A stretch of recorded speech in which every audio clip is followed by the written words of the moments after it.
말씀은 사도행전 7장 23절에서 25절입니다.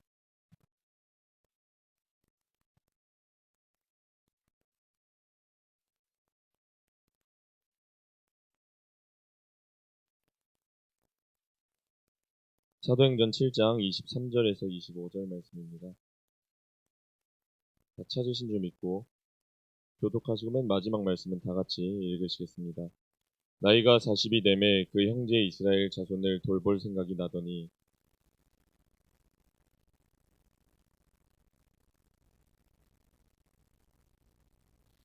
그는 그의 형제들이 하나님께서 자기의 손을 통하여 구원해 주시는 것을 깨달으라고 생각하였으나 그들이 깨닫지 못하였더라.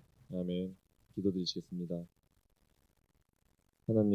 하나님께서 우리 사람들을 깨닫게 하시기 위해 수만 가지 우리가 감히 헤아리지도 못할 수많은 방법으로 우리들에게 말을 건네십니다. 사람의 입을 통하여서도 말씀하시고 사건을 통하여서도 말씀하시고 말씀을 통하여서도 말씀하시는데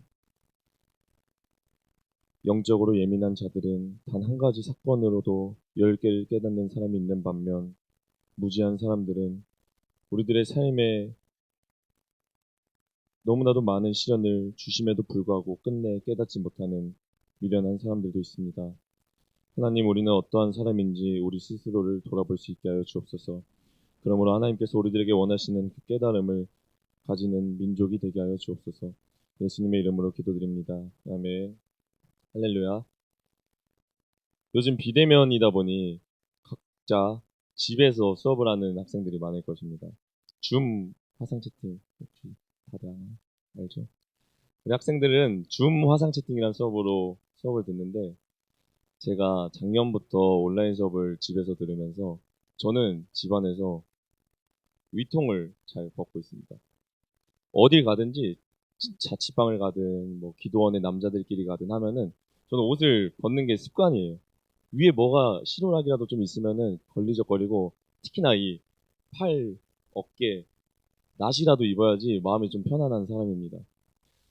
근데 이 줌 화상 채팅 기능에 보면은 내 소리가 안 넘어가게 하는 그 볼륨 키와 그리고 내 화면이 안 나가게 하는 카메라 키가 있습니다. 제가 보통 항상 이렇게 옷통을 벗고 노트북 앞에 수업을 많이 듣습니다. 제 얼굴 안 켜고 있는데 그 캠을 켜기 전에 내 비디오 설정이라는 걸 누를 수가 있어요. 비디오 설정을 눌러서 내 얼굴이 어떻게 나오는지 화면이 어떻게 잡히는지 확인해주는 구조가 있는데 그래서 보통 교수님들이 캠을 켜라고 하기 전에 옷을 입고 비디오 설정을 한번 보고 나서 그 다음에 캠을 엽니다. 이런 게 습관돼 있다 보니까 처음에 옷통을 벗고 노트북 앞에 섰을 때는 이렇게 조금 옆으로 피했었어요. 비디오 설정을 누르더라도 내 얼굴만 한번 나오게 하고.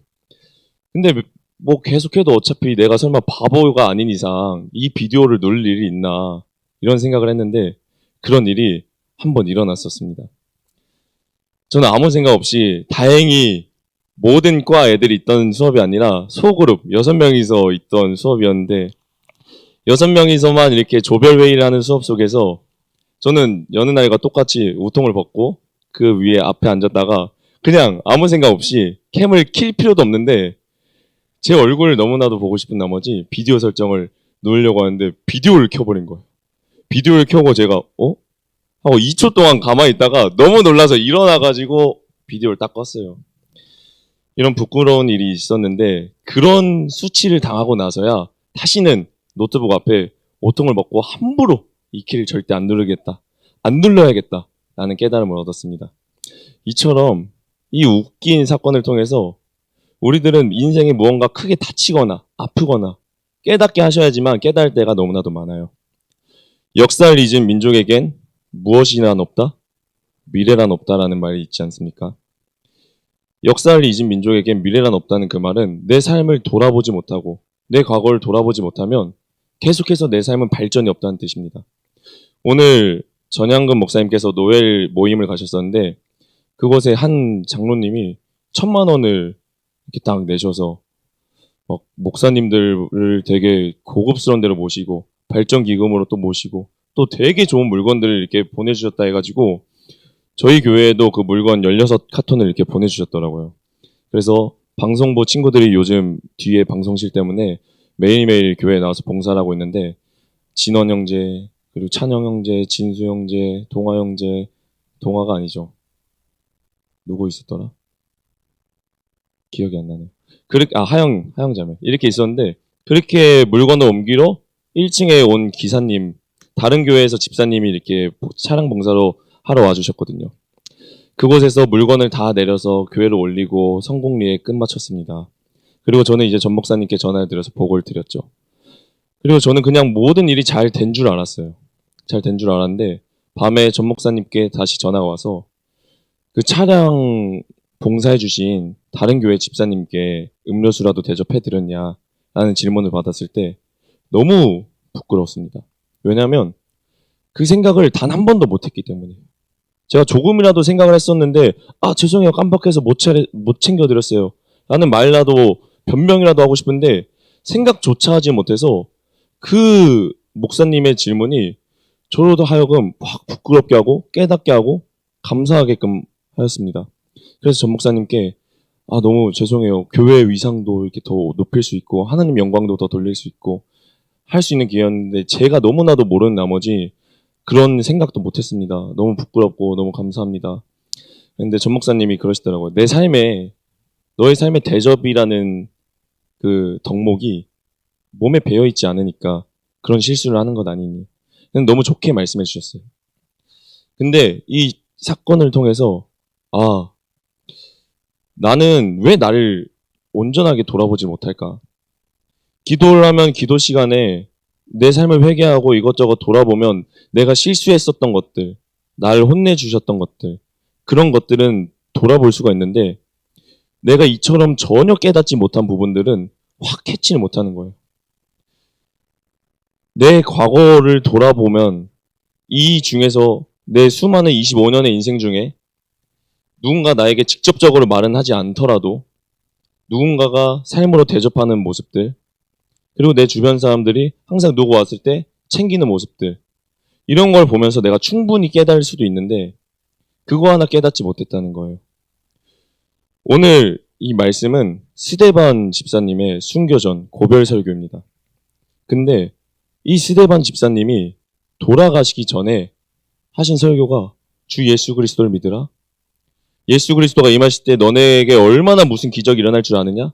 하면서 막 땅을 흔들리게 하는 기적을 일으키고 병자를 살아나게 하고 그러한 기적의 설교, 능력의 설교, 성령의 설교가 아니라 이 사도행전 7장 말씀을 처음부터 쭉 보면 이스라엘 민족의 처음 아브라함 때부터의 역사를 쭉 읊습니다. 아브라함 때의 믿음, 아브라함, 이삭, 야곱, 요셉, 그 이후로 모세, 그리고 솔로몬, 다윗, 이때까지 이야기를 쭉 해요. 그리고 나서 이 모든 이야기를 하는 이유는 바로 구약시대의 그 모든 것의 이유는 예수님이시다. 예수님을 위해서 이 구약에 수많은 역사가 일어났는데 너네 왜 그거 하나 깨닫지 못하냐? 너네 아브라함 때부터 지금까지 쭉 역사해왔던 그 모든 구약 속에서 선지자 한 명을 가리키는데 그게 예수님이고 너네가 그 예수님을 잡아 죽이지 않았느냐? 그 말을 듣자 무리는 두 가지 반응으로 나뉩니다. 첫 번째는 그렇구나. 진짜 예수님이 내 삶의 구세주구나. 우리 민족의 구세주구나 하고 깨닫는 사람이 있는 반면 사도행전 7장 54절 말씀입니다. 그들이 이 말을 듣고 마음에 찔려 그를 향하여 이를 갈거늘. 그 말씀을 듣고 마음에 확 찔려서 이를 갈았다는 뜻입니다. 이를 간 사람들이 스데반 집사님을 결국엔 돌로 쳐 죽입니다. 근데 이 말씀이 비단 이들에게만 적용되는 말씀이 아니에요. 예를 들면 제가 처음에 막 말씀하신 한 장로님이 와서 1,000,000원을 내줬다는 그 첫 번째 이야기, 그 얘기만 내가 딱 들었을 때 뭐야, 나는 그러면 나도 그렇게 하라는 뜻인가? 이런 불편한 마음을 가졌다면 나도 별반 다를 바 없다는 사람이에요. 전 목사님이 저에게 그 대접이라는 그 이야기, 저에게 심하게 혼내신 것도 아니에요. 좋게 이야기하신 건데 그 이야기를 듣고 내가 내가 그것까지 챙겨야 되나? 이런 마음을 들었다면 이 사람들과 별반 다를 바 없는 사람인 거예요. 하나님께서는 인생에 우리가 깨달을 수 있게끔 수만 가지의 사건을 일으켜 주시는데 우리가 그걸 깨닫지 못한다? 하나님께서 그 사건을 만들어주신 데는 분명한 이유가 숨겨져 있거든요. 근데 그 이유를 깨닫지 못하면 그 노트북 속에 비친 내 옷, 알몸, 그런 것처럼 인생의 수치를 드러나게 하시는 거예요. 누군가의 아픔을 통해서 또는 내 고통을 통해서. 제가 오늘 설교 준비하기 전에 밤 10시에 청년 목회라는 세미나를 가졌었습니다. 그때 이제 청년부 담당 전도사님, 다른 교회에서 사역하시는 40살의 전도사님이 이런저런 이야기를 해주셨어요. 근데 목요일 밤 10시로 잡은 이유가 무엇이냐? 금요일 날에는 뭐 쇼미더머니 10이 열렸고, 그리고 지금 막 신학생들 기다리는 나의 태도가 마치 뭐 오징어 게임 다음 화를 기다리는 그런 모습과 같았다. 이런 식으로 얘기를 하시는데, 근데 그분은 정말 이걸 웃기려고 하신 말씀이 아니라 진심이신 거예요. 진짜로 자기 쇼미더머니 너무 좋아하고 오징어 게임도 보고 그렇다고 하셔요. 근데 지금 수많은 교회가 다 그렇습니다. 교회에서 예전에 뭐 매트릭스라는 영화, 우리는 다솔 형제님을 통해서 알았죠. 인본주의적 사상을 가진 그 내가 깨닫게 하는, 나를 깨워야 된다, 그런 사상을 가진 영화라는 걸 알았는데, 그 전에는 그 매트릭스라는 영화 하나가 기독교 영화라고 굉장히 많이 알려졌었어요. 우리의 마음속에 숨겨져 있는 사람을 깨워서 진짜 하나님만을 바라보는 그런 마음, 매트릭스 속의 그 영화. 그런 것처럼 세상에는 수많은 교회가 세상의 흐름을 많이 쫓고 있습니다. 실제로 제가 들은 말은 PC방이 한참 유행이었을 때 교회 청소년들이 자꾸 떠나자 교회에 PC방을 둬야 된다 라고 이렇게 이야기를 하고 실제로 교회에 컴퓨터를 많이 비치해뒀다고 했어요. 근데 우리 교회는 다른 교회들처럼 그런 문화를 쫓으라고 말하지 않지 않습니까? 우리들에게 하지 말아야 할 것들, 그리고 그렇게 살면 분명히 큰 코 다친다. 그리고 우린 단순히 신앙생활 하려고 막 교회 생활하고 그냥 사람들끼리 친목 나누고 이러려고 모인 것이 아니라 그 속에서, 그 교제 속에서의 서로를 향해 베풀 줄 아는 배려, 참을 줄 아는 나의 입술, 그리고 하나님 말씀에 순종할 줄 아는 내 절제, 이러한 것들을 배우라고 그렇게 가르치는 교회인데, 이 교회 안에서도 저부터가 무언가 얘기를 듣거나 하면 억울함이 팍팍 올라온다는 거예요. 한 청년을 권면하는 와중에 그 청년의 모습 속에서 제 옛날 모습을 봤습니다. 저는 분명히 90% 정도는 선행이와 대화를 하다가 90% 정도는 뭘 그렇게까지 이야기해? 내가 그 정도로 잘못을 했나? 이런 마음이 너무나도 강했는데 한 10% 정도는 이런 마음이 있었어요. 그래도 교회에서 배운 게 있으니까 내가 그 말을 듣고 내가 손해볼 게 없잖아. 변하고 깨달아야지. 한 10% 정도는 그 마음이었어요. 근데 이 10%의 마음이 90%의 마음을 이길 수 있었을까요? 없었습니다. 그래서 제 입술에서는 변명하는 말, 나는 인격적이니까 다른 사람들처럼 쉽게 화를 내진 않지만 내가 인정하지 못해서 툭툭 내뱉는 나의 작은 변명들, 그걸 못 캐치할 리가 없죠. 그래서 그걸 저한테 꼬집어서 이야기를 하는데, 아니다, 난 진짜 억울한 거 없었다, 난 진짜 너 말 듣고 변하려고 했었다, 이렇게 끝까지 변명하던 저의 옛 모습이 생각이 났었습니다.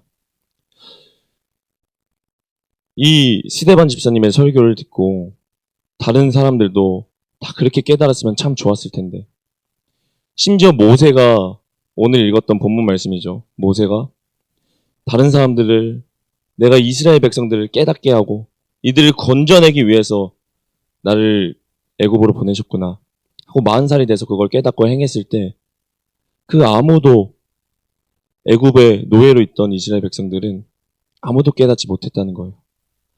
이스라엘 백성을 쳐 죽이는 그 관리원을 모세가 죽였는데 되려 이스라엘 사람들은 너 그 사람 죽인 것처럼 우리도 잡아 죽일 거 아니야?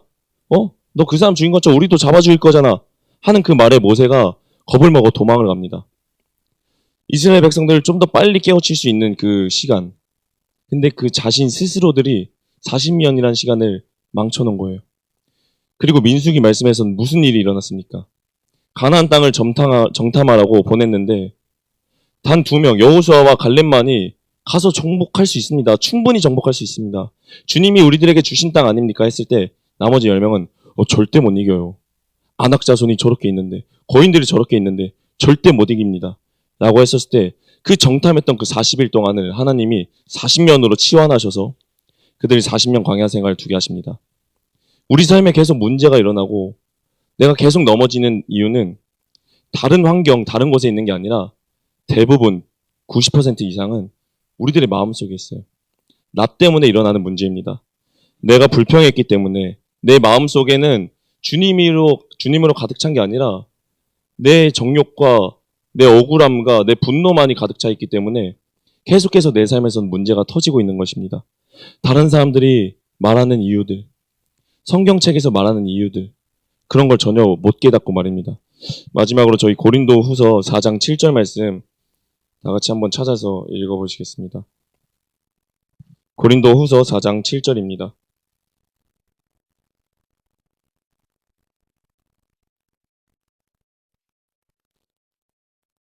고린도후서 4장 7절입니다. 우리가 이 보배를 질그릇에 가졌으니 이는 심히 큰 능력은 하나님께 있고 우리에게 있지 아니함을 알게 하려 함이라.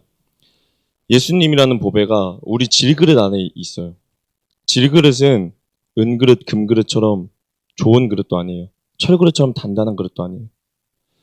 질그릇은 툭 하면 깨질 수 있고 팍 치거나 땅에 떨어뜨리면 깨져야 되는 그릇입니다. 근데 이 안에 예수님이 담겨져 있어서 내 모습이 깨지고 내가 죽어져서 내 속에서는 예수님이라는 보배만이 드러나야 되는데 누군가가 날 툭 치거나 내 삶의 사건을 탁 건드시면 혈기만 일어나는 거예요. 불평만 일어나는 거예요. 억울함만 일어났습니다. 우리 몸속에 보배를 넣어주신 주님.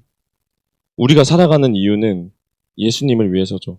근데 아이러니하게도 사도행전 7장에 스데반 집사님 설교를 들으면 구약 속에서의 수많은 이유가 결국엔 누구를 위함이라고 했죠? 예수님을 나타내기 위함입니다. 근데 그 예수님이 이 땅에 오신 이유는 결국 누구를 위함이었죠? 우리를 위함이었습니다. 근데 우리들의 삶은 누구를 위함입니까? 내 게으름, 내 정욕, 내 욕심. 그냥 내가 사랑하는 사람이랑만 잘 지내면 되지. 내가 그냥 일해서 돈만 많이 벌어서 좀 평안하게 지내면 되지.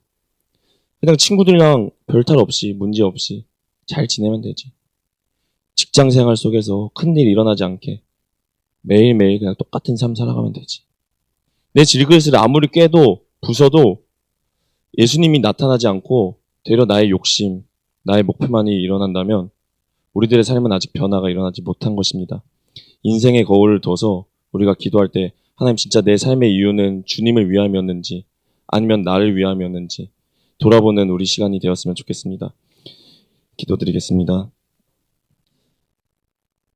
하나님, 질그릇을 깼을 때 나오는 이 보배인 예수님은 태초에 어둠밖에 없었을 때 빛이 있으라라고 하신 그 하나님, 우리 마음속에 어둠밖에 없었기에 예수님이라는 참 빛을 보내주셨는데 근데 이 질그릇을 깨고 나니 그 빛은 어디 갔는지 나의 고집과 나의 혈기, 나의 억울함밖에 드러나지 않을 때가 참 많습니다. 하나님 이런 우리를 용서하여 주옵소서. 주님 앞에 순종하는 우리들이 되게 하여 주옵소서. 예수님의 이름으로 기도드리옵나이다. 아멘.